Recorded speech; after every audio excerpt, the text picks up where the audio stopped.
Hello everybody, I'm Yantara Jiro and I welcome you into this space. For the past 2 decades, I've been spending my time in meditation and exploring on how to use sound to raise consciousness, to explore and realize the true self and understand our true nature, and also for the purpose of sound healing and downloading information, processing information through transmission of the voice and through various instruments. Sound is a very, very powerful tool as it enters into our ears, our ear root, and through our senses of our body, because we're able to interpret sound as a form of energy and then translate it into something useful. I started with mantras as I was reciting a Sanskrit mantra or Tibetan mantras, and that has helped me to understand the mechanics and effects of using my voice and the speed and rhythm and certain vowels and sound that will activate certain energy centers of my body. I've used it to clear my mind, to open up my heart center, and to release heaviness and old energies that I no longer need. Over the years, I've come to discover that sound is neutral, and that when we put in our intention and information within that sound, we're able to transmit and carry that information as a form of hologram or holographic information. This form of transmission is very instant and is able to interact with the recipient's body, energy field, chakras and DNAs, and so on and so forth. I've used them extensively in light language, which is a form of rapid speaking of tones, and that can be used for downloading, transmitting, and activation, healing, and so forth. It's been a very, very exciting journey of using sound and seeing the results in myself and also in people's life.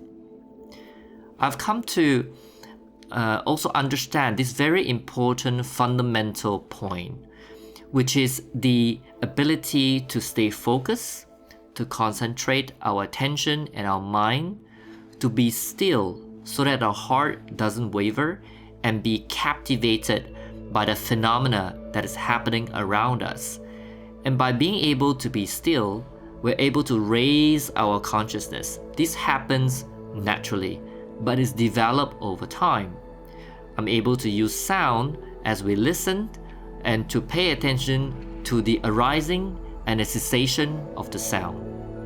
When we do not captivate or try to retain the silence or the presence of sound itself, we are no longer being affected by what comes and what goes.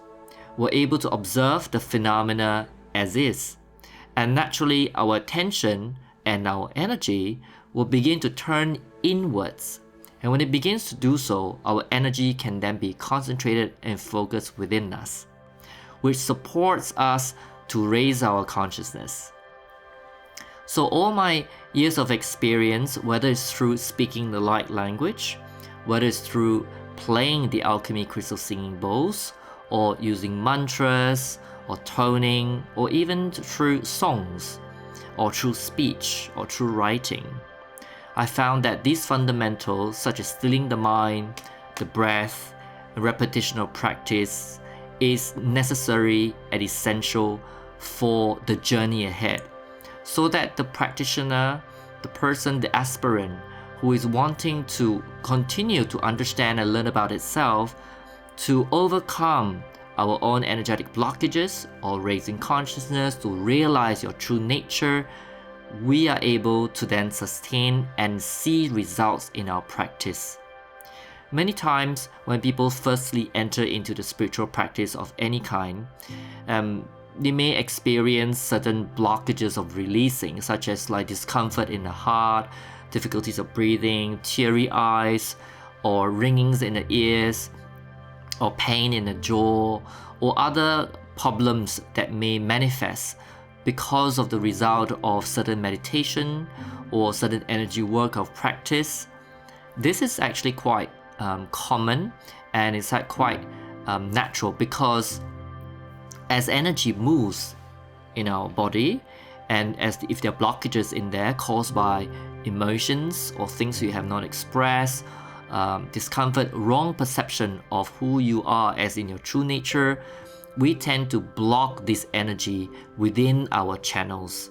So it is important to understand that when this energy starts to move, whether you're doing mantras, you're toning, you're singing, you're listening to the bowls, or you're moving your body in some form of like qigong or yoga, exercising, any form of self-development and intention to clear up your system or to raise your consciousness, it's very likely that you will encounter these stages of clearing. And when clearing occurs, discomfort may arise. However, it is important not to be overwhelmed by this, and there are many alternative and healthy ways to help us manage this discomfort. It can be through massages, acupuncture, aromatherapy, some form of very gentle movement, or speaking and talking to someone who you trust. All kinds of things that will able to help you to go beyond the discomfort. So I found that sound is, at this moment at least, it's been very popular and very convenient for people to use to help them to clear the blockages within them, and also help them realize some of the blockages and the root cause of it. But my purpose and intention of sharing and the new work that I'm presenting here is about using sound to raise consciousness. And through that understanding of how sound affects us, affects our consciousness, affects the way we react, our heart that responds to any movement or colors or shapes or sound that comes to us during meditation, how can we manage that? What are those? What is going on when I'm meditating? And why am I seeing these colors? What does it mean to me? And what are these beings, if there are any beings that come to me? Or dreams, or any form of sensation that occurs? How is that affecting me when I'm doing my practice, when I'm raising my consciousness? Where am I going? And at which stage of my consciousness am I at in my development? And what are the common challenges or blockages or obstacles, or let's say traps, that we may get attached to at certain stages of our meditation? So it's my great joy to share this during our sound gatherings and workshops or courses and events and retreats. And my focus in this new work is to bring this information forward through my experiences and using the power of sound, listening. So I'll be presenting using different techniques. There'll be lots of practical and also theoretical learnings so that we can have a clearer perception and correct perception, so that when we do the practice, the way we think does not hinder our growth. And the more we're able to rectify and correct those thinking and perceptions about what energy is, what our true nature is, you will see great leaps and quantum leap of transformation while you're doing those meditations. Otherwise, there are always a lot of doubts in the stages. Of course, certain things may not sound as clear, or it requires an individual to have personally experienced it in order to understand some of the principles or some of the concepts, some of the phenomena that one may experience at certain stages of their meditation. However, this is like a roadmap. It's like a signpost that can help you so that when you come to a certain stage, you can recognize, yes, this has been mentioned before, I can see the similarities in this, and the remedy will be if I do this or I change this, I'm able to overcome the plateau and stagnancy of my results of my meditation at this level. So for those who are really interested in using sound, and you find that sound really resonate with you, and you would love to use sound to help you to understand about yourself, to use sound to raise your consciousness, and even discover how sound can very powerfully heal or transform, release blockages, and even receive insights and inspirations and grow your wisdom, develop the character of the person of more compassion and love, then I welcome you to our experience in our gatherings and our workshops and retreats to explore how sound can raise our consciousness. So it is of great joy that I here inviting all of you to come and experience with us in this transformation through sound, and to understand our true nature, how to achieve these states to transform us beyond who we are and where we are. The beautiful part about those transformations is that you'll discover that your mind and the energy that moves in your energy circuits will be clearer, crispy, and light.